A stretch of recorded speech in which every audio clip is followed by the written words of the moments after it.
Bonjour et bienvenue dans cette capsule sur les atomes et les molécules. Nous allons voir ici comment former des molécules, comment retrouver le nom et la composition ainsi que la formule de molécules dans des cas simples. L'objectif est donc de retrouver la composition d'une molécule à partir de sa formule ou de son nom, ou de sa représentation, de retrouver le nom d'une molécule simple ou de retrouver la formule d'une molécule.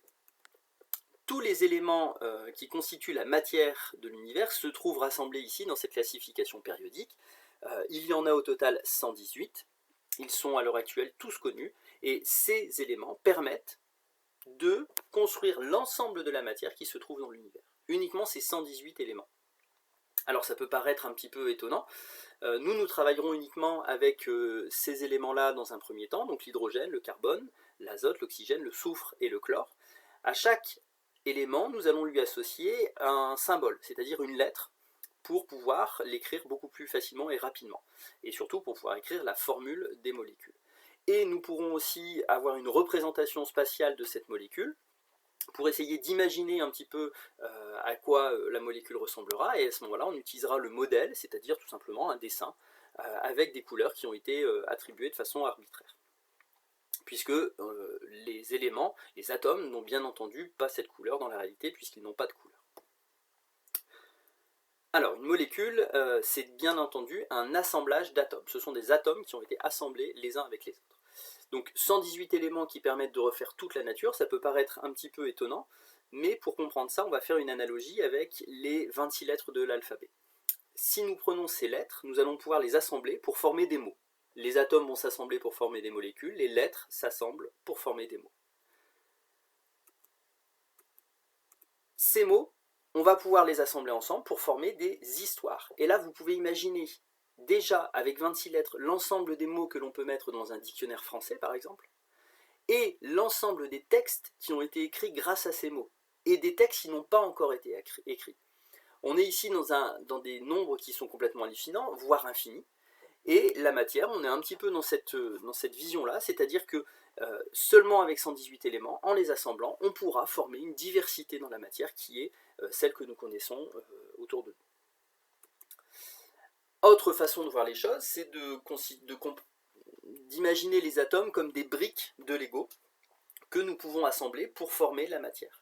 Ici, cette boîte de Lego a quelque chose de particulier puisqu'elle est 3 en 1, c'est-à-dire qu'avec les mêmes briques, vous pouvez former 3 objets différents. C'est un peu ce qui se passe dans la nature, c'est-à-dire qu'avec les mêmes briques, les mêmes atomes, les mêmes éléments, vous n'aurez pas la même chose en fonction de la façon dont vous allez les assembler. C'est ce qui permet d'expliquer, par exemple, que nous sommes tous constitués des mêmes atomes, d'atomes de carbone, d'hydrogène, de calcium, et que nous sommes tous différents parce que le plan de montage est différent. Voyons ici un cas simple d'une molécule que nous connaissons bien, puisque nous allons parler du dioxyde de carbone. Donc, à partir de ce nom, je vais pouvoir retrouver la formule, la composition de cette molécule. Donc di signifie 2. Oxyde pour l'élément oxygène, l'atome d'oxygène, et C pour l'atome de carbone. Si nous lisons maintenant à l'envers, nous retrouvons la formule de cette molécule, puisque nous avons bien CO2. 2 atomes d'oxygène et 1 atome de carbone. Voici la composition de la molécule de dioxyde de carbone. Donc, un nom, une formule, une composition et une représentation. Donc, un atome de carbone ici qui sera central et 2 atomes d'oxygène qui vont entourer cet atome de carbone.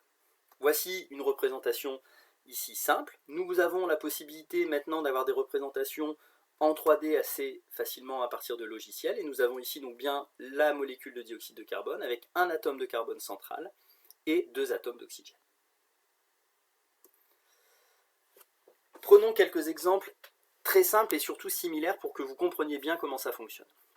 Donc nous allons travailler avec les éléments qui se trouvent ici dans le tableau. Si je prends par exemple le dioxygène, molécule que nous avons déjà vue, di signifie 2, oxygène, le symbole de l'oxygène c'est O, la formule du dioxygène sera donc O2 tout simplement. Cette molécule est formée de 2 atomes d'oxygène, que nous pouvons représenter ici. De la même façon, si nous avons la formule Cl2, Donc Cl, vous pouvez voir dans le tableau, c'est le symbole du chlore. 2 signifie, se note di. Donc cette formule, c'est la formule du dichlore. Formule du dichlore, 2 atomes de chlore. La taille est différente, nous verrons dans une capsule ultérieure pourquoi. Et si vous avez compris, encore 2 exemples similaires, le diazote. Alors attention, azote ici, l'élément azote, le symbole c'est N, mais de la même façon, di, on a 2, azote N, 2 atomes d'azote, la formule est donc N2. Et ici, nous avons une représentation avec 2 atomes d'azote bleu. Et de la même façon, H2 sera le dihydrogène, 2 atomes d'hydrogène, et une représentation avec 2 atomes blancs. Alors, dans certains cas, le nom ne permet pas de retrouver la formule, parce que c'est un nom usuel, par exemple l'eau. Alors l'eau, la représentation de l'eau, c'est cette molécule. Donc on voit que cette molécule est constituée ici de 2 atomes d'hydrogène et de 1 atome d'oxygène. La formule de l'eau sera donc H2 pour les 2 atomes d'hydrogène et O pour l'atome d'oxygène. Voici la formule de l'eau, H2O, que vous connaissez. Ici, une molécule dont nous avons parlé également, le méthane. Le méthane ici est bien constitué d'un atome de carbone et de 1, 2, 3, 4 atomes d'hydrogène. La formule du méthane sera donc CH4. On peut accepter H4C, mais on a l'habitude de commencer par le carbone. Voici ici en 3 dimensions la molécule de méthane. Donc nous avons bien l'atome de carbone central et les 4 atomes d'hydrogène. Prenons ici le propane, donc c'est aussi une molécule qui est constituée uniquement d'atomes de carbone et d'hydrogène. Nous voyons sur cette représentation que le propane est formé de 3 atomes de carbone ici en gris sombre et de 8 atomes d'hydrogène. La formule du propane sera donc C3H8. Un petit détour ici par une molécule qui est intéressante et puis surtout que vous reverrez aussi en Sciences et Vie de la Terre, l'ADN.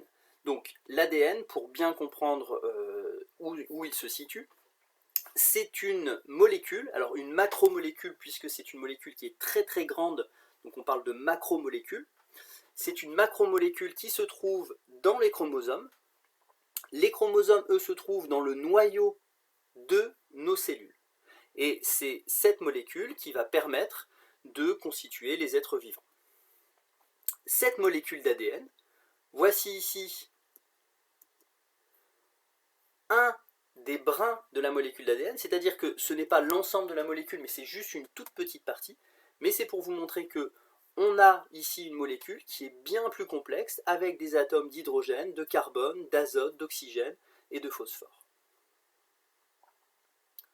Je ne vous demanderai bien entendu pas ici de retrouver la formule de cette molécule et de compter les atomes.